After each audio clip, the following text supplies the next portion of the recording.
নমস্কার, কেমন আছেন সবাই? আশা করি খুব ভালো আছেন। আর আমিও খুব ভালো আছি। অগ্নিবীণার প্রতিদিনের একটি নতুন ব্লগে আপনাদের সকলকে জানাই স্বাগত। প্রায় 15-20 দিন বাদে ব্লগটা দিচ্ছি। একদমই মনের অবস্থা ভালো ছিল না, কিন্তু ব্লগটি কিন্তু অনেক দিন আগে ক্যাপচার করা। 9 আগস্ট অনেক দিন আগেই পেরিয়ে গিয়েছে। সেই দিন একটা দুর্ঘটনার সম্মুখীন আমরা সবাই, গোটা রাজ্যবাসী, গোটা ভারতবাসী হয়েছি। তো যাই হোক, সেই দিনের ব্লগটা তৈরি করেছিলাম আগে থেকেই, কিন্তু দেওয়া হয়নি। তো আজকে অনেকটা ভারাক্রান্ত মন নিয়েই আজকে আমি ব্লগটা আপনাদের সামনে আনছি। আপনারা দেখলেনই, এখন ঘড়িতে বাজে দুপুর 1:45। তো 1:45টার সময় আমি পেঁয়াজ কাটছি, এত জোগাড় করছি, তার কারণ হচ্ছে আমার দুপুরের রান্না হয়ে গিয়েছে, কিন্তু আজকে আমাদের বন্ধু পরিবারের এক সদস্যের জন্মদিন। তো সেই জন্মদিনটা আমার বাড়িতেই সেলিব্রেট হবে, তাই সমস্ত রকম জোগাড় করে রাখছি। দুপুরবেলা শান্তনু এসে মাংসটা রান্না করবে। এই দেখুন, পেঁয়াজ কেটে নিয়েছি, এদিকে মাংস রেডি করা আছে, মাটন, আর ওদিকে আলুও কেটে নিয়েছি। শান্তনুও চলে এসছে, ও লাঞ্চ করে নিয়েছে, করার পরই রান্নায় লেগে পড়েছে, কারণ বিকেলে আবার তাড়াতাড়ি ওকে দোকান ঢুকে যেতে হবে। তো সেই জন্য একটু রেস্টও নিতে হবে, সেই জন্য যতটা তাড়াতাড়ি পারে রান্নাটা সেরে দিয়ে ও কিন্তু রেস্ট নেবে। আর জানেন তো, মটনটা আমি যতই চেষ্টা করি কিছুতেই শান্তনুর মতো টেস্ট আনতে পারি না। তো সেই জন্য মটনটার দায়িত্ব ওরই থাকে বা মানসের থাকে, কিন্তু আজকে তো সে বার্থডে বয়, আজকে তো তাকে দিয়ে রান্না করানো যাবে না। তো সেই জন্য আজকে ওই রান্না করছে। আর জানেন তো, আমি বহুবার চেষ্টা করেছি ওর মতো মটনের টেস্টটা আনার, পাশে দাঁড়িয়ে থেকে রান্নাটা দেখেওছি, কিন্তু কোনোভাবেই একই টেস্ট আসে না, জানেন তো।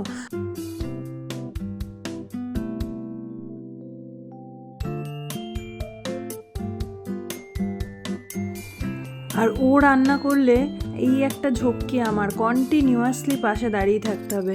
তার থেকে মনে হয় নিজে রান্না করে নেওয়া ভালো, কিন্তু উপায় নেই, আমি মাটনের টেস্ট ঠিকঠাক আনতে পারি না।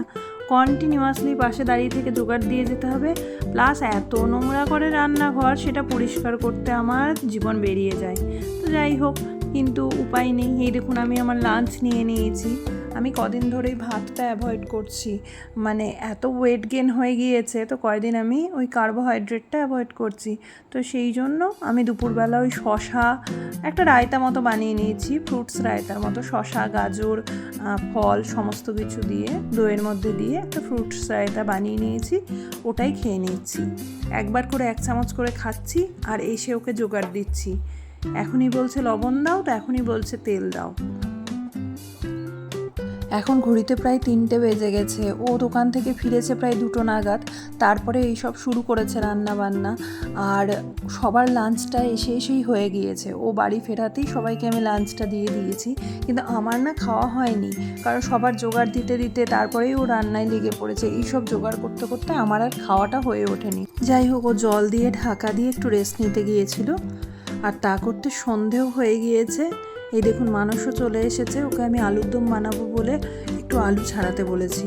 ও এখন বসে বসে সেই জন্য আলু ছাড়াচ্ছে, আর আমি এদিকে পায়েসের জোগাড়টা করে নিচ্ছি। জন্মদিন বলে কথা, পায়েস ছাড়া কি হয় বলুন? যদিও ওর বাংলা মতে জন্মদিনটা 2 দিন আগেই পেরিয়ে গিয়েছে। সেদিন ও কাকিমার কাছে গিয়েছিল, মানে ওর মায়ের কাছে। ওর বাড়ি এখানে নয়, এখান থেকে প্রায় 40-45 কিলোমিটার দূরে।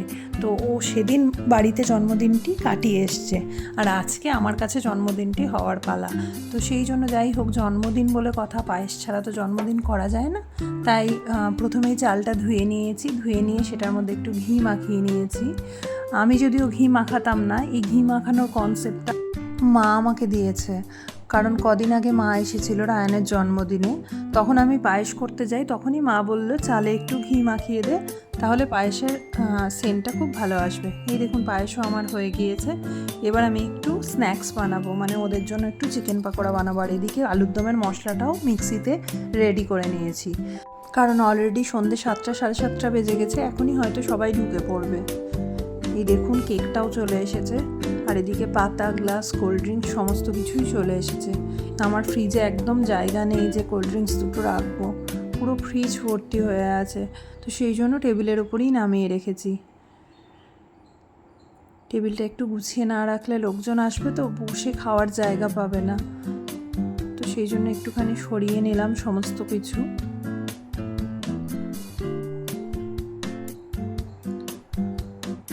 মোটামুটি অনেকেই চলে এসেছে, পকোড়াও ওই জন্য আমি ভাজতে শুরু করে দিয়েছি, কারণ এক এক ধাপে একসাথে তো সবগুলো ভাজতে পারবো না, এক এক ধাপে ভেজে ভেজে সবাইকে দিতে হবে।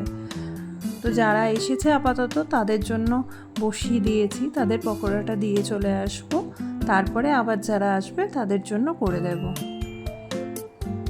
এই যে আমি করতে করতেই সবাই বললো আমাকে ড্রেস চেঞ্জ করে এসো, সেই জন্য রিশা মানে আমার বোন ও এবার ধরেছে। ও এমনিতে রান্নাবান্নায় খুব একটা ইন্টারেস্টেড নয়, কিন্তু কদিন পরেই ওর বিয়ে, যার জন্য এখন খুব শেখার আগ্রহটা বেড়েছে। তো ওই জন্য এগুলো তুলছে পকোড়াগুলো, আর আমি চেঞ্জ করতে একবার ঘরে গেলাম, কারণ সারাদিন রান্না বান্না করেছি তো প্রচুর ঘেমে যাচ্ছে, তাই অবস্থা হয়ে আছে। একটু ফ্রেশ হয়ে নিয়ে আবার এসে আমি লেগে পড়বো।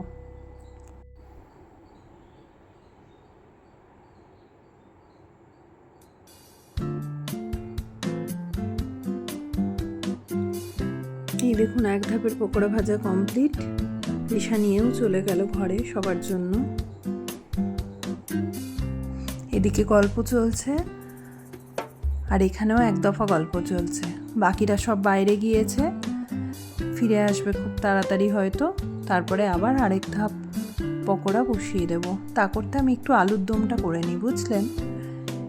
এই দেখুন যে মশলাটা বেটে রেখেছিলাম, তার মধ্যে কাজু, কিশমিশ, আদা, জিরে সমস্ত কিছুই ছিল, মগজ, সেই সমস্ত কিছু বেটে রেখেছিলাম। সেগুলো একসাথে তেলের উপর গরম মশলা, সাদা জিরে, তেজপাতা ফোড়ন দিয়ে সেগুলো সমস্তটা ঢেলে দিলাম।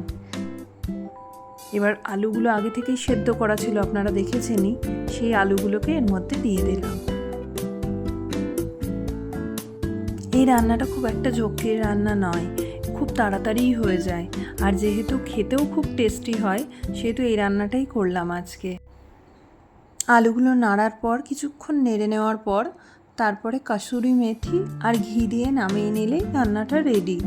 আর খেতেও খুব ভালো লাগে রুটি বা রুমালি রুটির সাথে। আজকে যেমন আমাদের রুমালি রুটি হচ্ছে, রুমালি রুটিটা বাইরে থেকে কিনে আনা হচ্ছে, তো সেই জন্য এই আইটেমটাই আজকে বানিয়েছি। দেখুন দেখতে কি সুন্দর হয়ে গেল, পুরো গ্রেভিটা টেনে নিয়েছে এবং আলুর গায়ে লেগে গেছে। চলুন এবার নামিয়ে দেওয়ার পালা। কেক এখনও কাটা হয়নি, শান্তনু এখনও এসে পৌঁছয়নি, ও দোকান বন্ধ করে রাত্রি 10টা সাড়ে 10টা নাগাদ আসবে, তারপরে আমাদের কেক কাটা হবে। আসলে সবাই না থাকলে না কেক কেটে কোনো মজা নেই, সবাই মিলে একসাথে কেক কাটা হলে তবে ভাল লাগে। তার মধ্যে রায়ানও এই মুহূর্তে নেই, রায়ানও টিউশনে বসেছে, মানে টিচার পড়াতে এসেছে, ওর পড়া হয়ে যাক, তারপরে শান্তনু আসুক, তারপরে একসাথে সবাই মিলে কেক কাটা হবে। এদিকে মানুষের জন্য 5 রকম ভাজার আইটেম করেছিলাম, ওর জন্য একটু ভাতও করেছি। তো সেই ভাজাটা ভাজতে ভাজতে পিয়ালিদি বললো আমাকে একটুখানি দাও, আমি বাকিটা ভেজে দিচ্ছি। ওই জন্য পিয়ালিদি হাত লাগিয়েছে, পিয়ালিদি বাকিটা ভাজছে।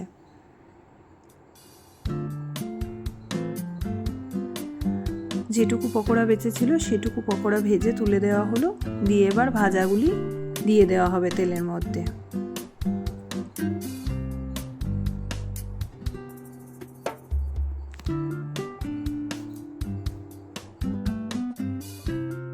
কেকটাও দেখছি ওরা বের করে নিয়েছে, পাশে পকোড়াগুলো রেখে দিলাম, এবার ওরা টুকটুক করে খাক।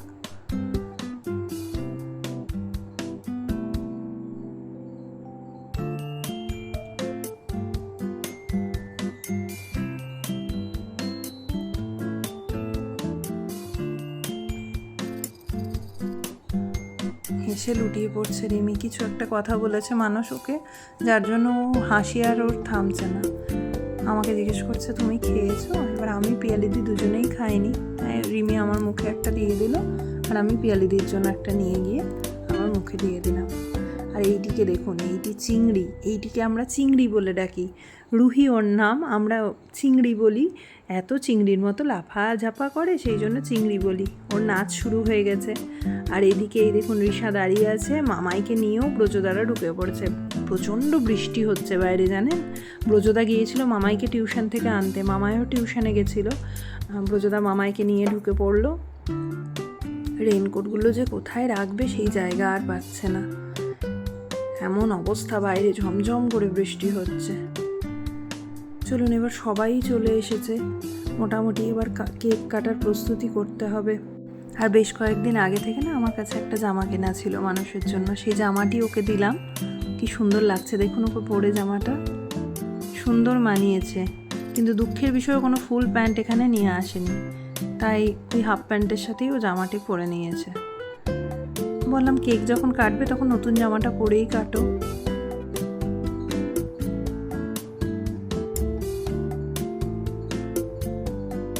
সবাই চলে এসেছে, এবার শুধুমাত্র শান্তনু এলেই কেক কাটা শুরু হবে।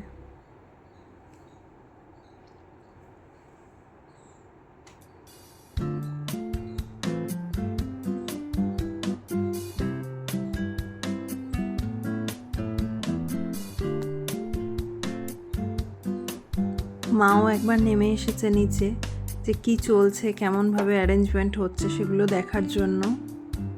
আর এত লোক এসেছে তো সবার সাথে একবার দেখা না করলেও নিজেরও মনটা ভালো লাগে না, তাই জন্য একবার নিচে নেমে এসেছে। এই যে শান্তনু ঢুকে গেছে, এবার কেকটা কাটা হবে। আমি অনেকক্ষণ ধরে চেষ্টা করেও মোমবাতিটি জ্বালাতে পারছি না। দুটো মোমবাতি দেওয়া হয়েছে, একটা মোমবাতি কোনোভাবেই আমি জ্বালাতে পারছি না, জানেন। একটা অনেকক্ষণ জ্বলে গেছে, কিন্তু এই মোমবাতিটা কোনোভাবেই জ্বলছে না।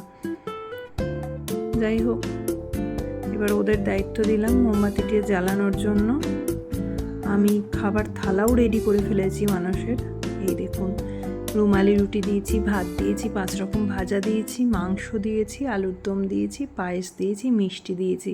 ডালটা জানেন তো দিতে ভুলে গেছি, এখন দেখে মনে পড়ছে যে আমি ডালটা দিইনি। কি সুন্দর লাগছে দেখুন, আর কেকটাও অপূর্ব সুন্দর হয়েছে।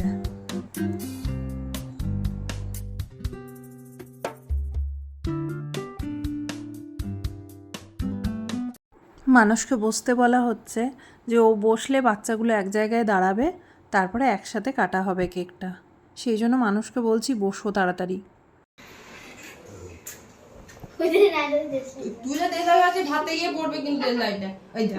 রায়ন হাতে ছাকা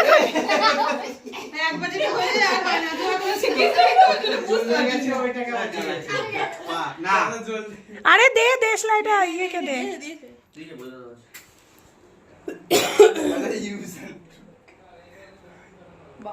দুজনে মিলে ধরাচ্ছে ঘুরে, উল্টো বসাইনি তো, তাহলে কিন্তু জ্বলবে না। Happy birthday to you, happy birthday to you, happy birthday dear মানুষ, happy birthday to you.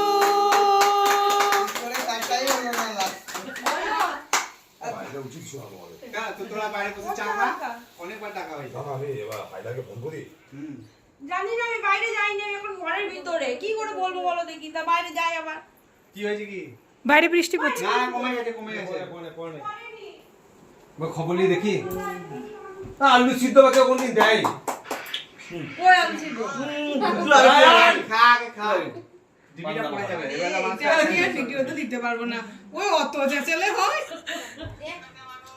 Thank you. আমাদেরকে দেখাও, আমাদেরকে দেখাও, না আমাদেরকে দেখাবো। বাবারে, এখানে সবাই ভিডিও কলিং এ ইয়ে কেকটা খাও মানুষ, স্যারকে কেকটা খাও, স্যারকে ভিডিও কলিং এ কেকটা খাও। এই যে পেছনে পেছনে। ও বাবা, আমি এই স্যারকে ভিডিও কল কি করে কেক খাও?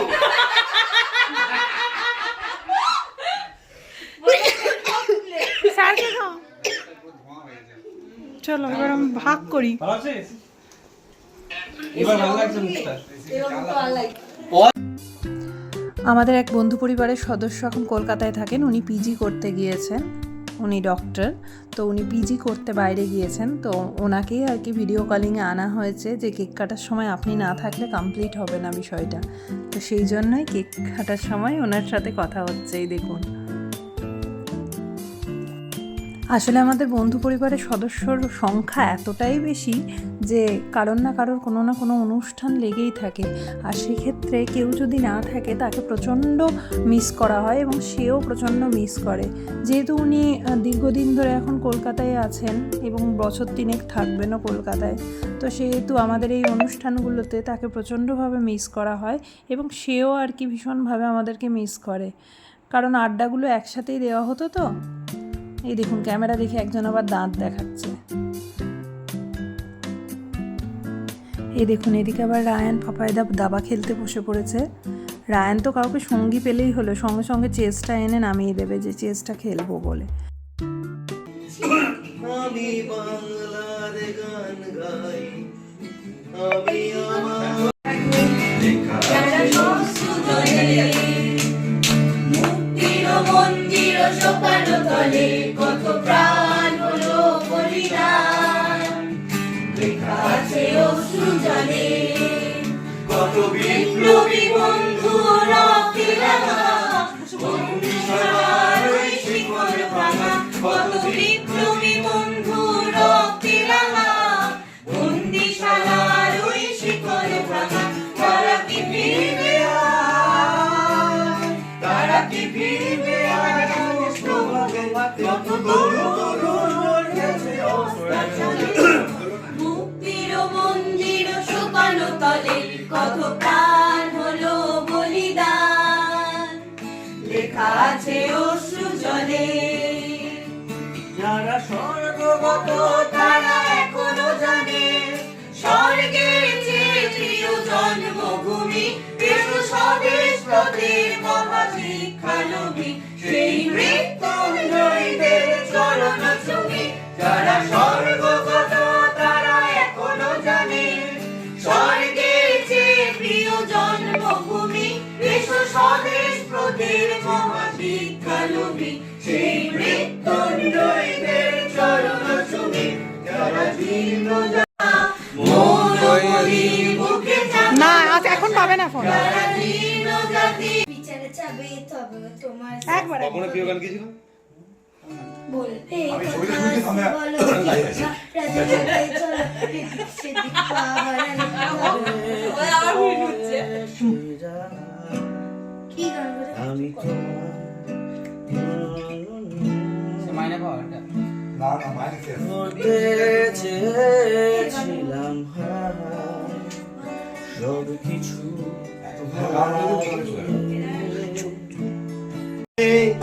कल क्या बनेगी हर एक नजर का सपना ये है बंदा ये खूबसूरत काम करेगा दिल की दुनिया। ওদিকে গানের আসর চলছে, আমি এদিকে চলে এসেছি রান্নাঘরটা একটু গুছিয়ে নিতে। আর জানেন তো, এই সুন্দর মুহূর্তের মধ্যেই হঠাৎ করে আরজি করের খবরটা আমরা শুনতে পেলাম এবং মনটা প্রচণ্ড খারাপ হয়ে গেল। আজ আর তাই বলছি না, ভালো থাকবেন, সুস্থ থাকবেন। ব্লগটি এখানেই শেষ করছি।